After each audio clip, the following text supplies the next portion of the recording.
GM, good morning. Welcome to the Milk Road Show, the daily crypto show that sticks with you like that one song that you just can't get out of your head. I'm your host, Jay Hamilton, and it's the last week of Rectember. October is right around the corner. Last week was super bullish. We had the 50 basis point rate cut. We had lots of excitement coming out of Singapore with Token 2049 and Solana Breakpoint, two of the biggest conferences in this space.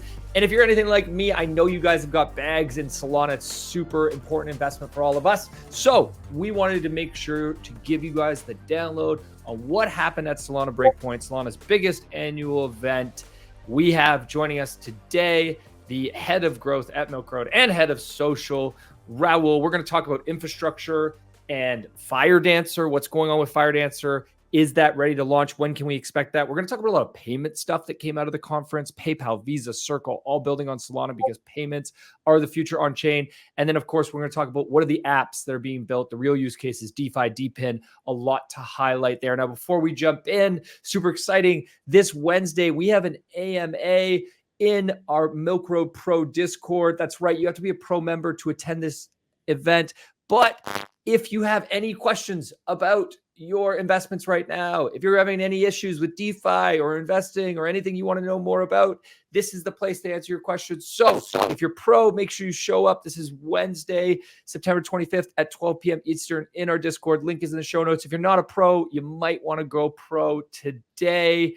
Before we jump into today's show, you know who else is a pro is our friends over at Gemini. Let's check them out. Discover Gemini, the US-based exchange built for new and advanced traders. As a special welcome gift, they are offering new customers $15 in Bitcoin just for trading.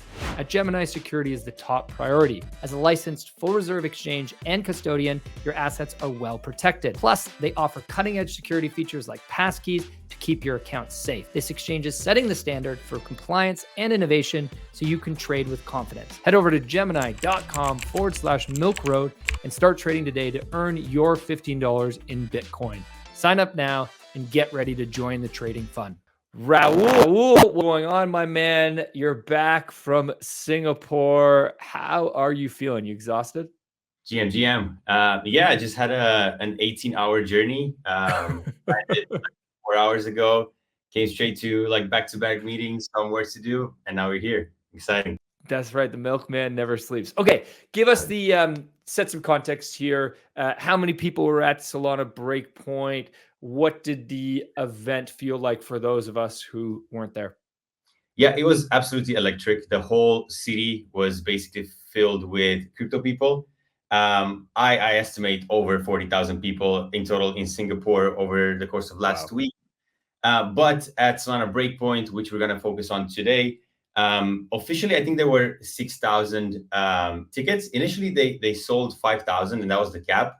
But then I think they upped the cap to 6,000, which was incredible. It was absolutely electric.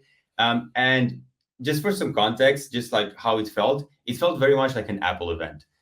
The Apple event that you see every year, where they announce all of their new features, all of their new innovation, and so on. This was exactly what Solana felt like. I planned to do a bunch of filming, like interviewing people around the event on the first day. Couldn't get off my chair. It was announcement. Absolutely crazy. That's what we're going to talk about today, some announcement that came out of Breakpoint. And just for some more context about why this is so huge is because there was a lot of products coming out of Breakpoint. Now, just for how you can think about this, every booth at the event had to have a working product to be featured, to have a booth at Solana Breakpoint, which I've never seen before at any other conference. Usually conferences are networking, meeting people, blah, blah, blah. Here, it was all about featuring the products and the companies in the Solana ecosystem, which was absolutely great. I mean, that's just what makes us all so bullish on Solana is all these consumer apps that they're building, all these real use cases are being built on top of this blockchain. And why is it possible? Well, it's possible because of the speed and scalability of Solana, and they're just getting started. Let's talk a little bit about Firedancer. For those who don't know Firedancer, can you quickly explain what Firedancer is, and then maybe give us the update on what they talked about at this conference?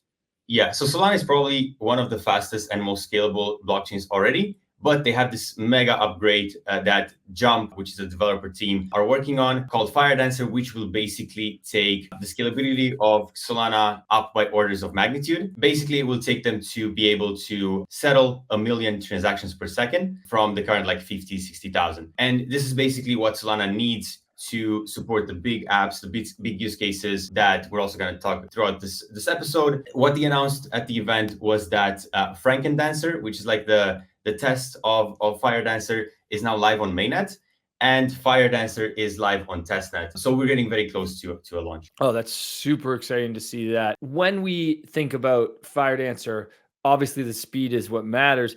Do you have any idea? You say we're close to a launch. Like, what do they think is a realistic launch date for Firedancer? I would say up to a year, but still a year. Wow. 2025 is what. Okay. So we'll keep everybody up to date on that. We'll be watching out for that. Obviously, a massive transition, and one of the big use cases that seem to be highlighted a lot out of Breakpoint was payments. Obviously, payments on chain make way more sense than payments off chain. I don't ever want to use Swift network and wait 5 days for my money to move around the world again. Give us a breakdown of who was talking about payments at Breakpoint. Yeah, so surprisingly, it was mostly fintech companies.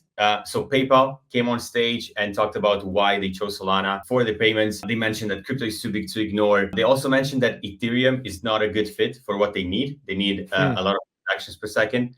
So they need something for PYUSD, which is their stablecoin, to work well, which is why they are focusing a lot on Solana. The second company is Visa. Their head of crypto came on the stage as well and said, we're a payments company. If we don't look at crypto, if we don't take it seriously, we're going to get left behind. So they're doing USDC payments on Solana, again, because they need a lot of transactions per second to be able to execute that. And then they also said, very interestingly, that their goal is to bring banks on-chain. They want to be this bridge between banks and on-chain payments. They want to be in the middle, just like they are now between payments in fiat. Hit us up with a Circle as well. I know had some announcements. Circle, as we all know, they already have launched USDC on Solana. Oh, they also launched EuroC on Solana as well. They have been focusing a lot on just like promoting their stablecoin on Solana. They had a big booth. They were on stage. So a lot of the focus was on the Euro stablecoin, but also on USDC, obviously. And then we also have another app that launched, which is caught all the hype on crypto Twitter, called Fuse Wallet. And basically, the way you look at this, you can look at it as a neobank on chain, just like your Revolut enables you to spend your crypto straight from your card through a Visa card at any merchants that accepts a Visa card, which is pretty cool. And so this ties directly into your Apple Pay then? Yeah. Is it that simple? Amazing. Amazing. It's so, I feel like we don't recognize enough how much this basic infrastructure of how we spend money is going to make such a difference with how most people use crypto. It's just so exciting. When I saw the video for Fuse Wallet, we'll throw the link in the show notes if you guys want to check that out. But super, super cool to see all of that.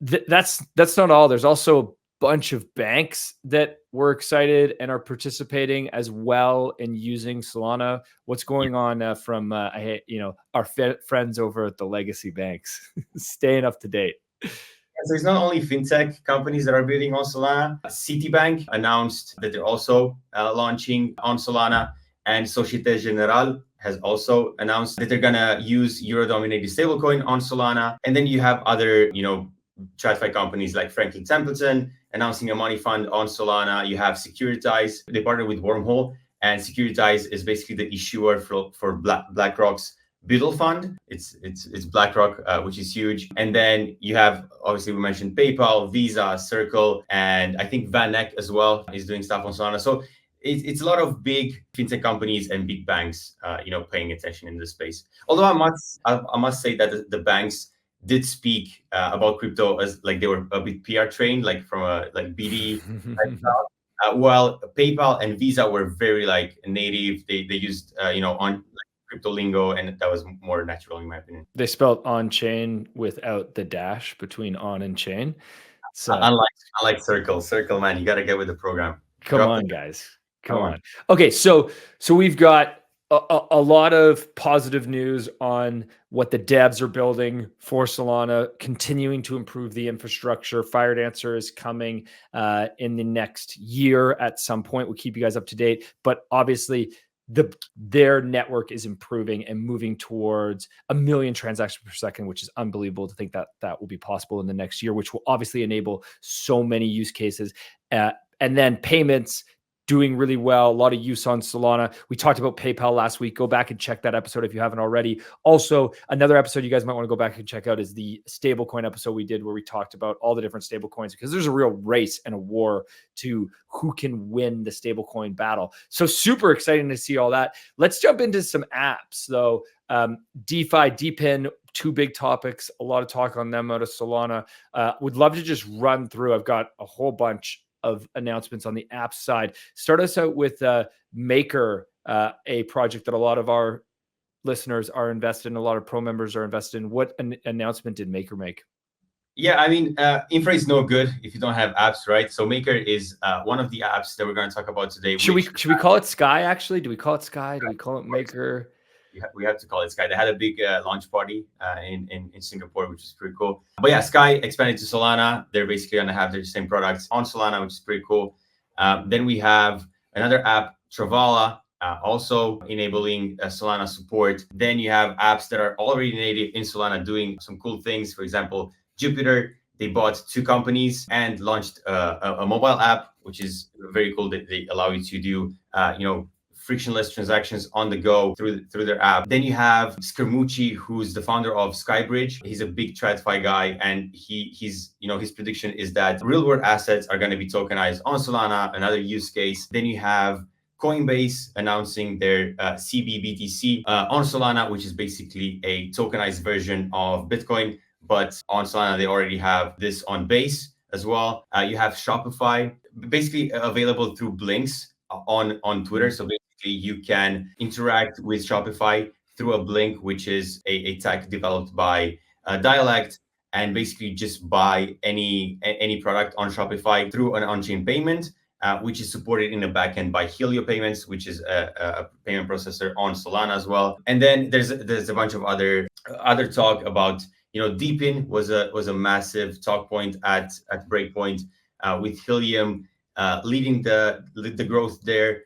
So if you look at some of their charts, they're all through the roof. Hivemapper was another big company that everyone just talks about. So everyone was very bullish on DePIN, on DeFi, on stable coins mainly. Yeah, the Coinbase thing was pretty huge as well. We talked a little bit about last 2 weeks ago the importance of understanding the concept of money within these blockchain ecosystems or blockchain networks.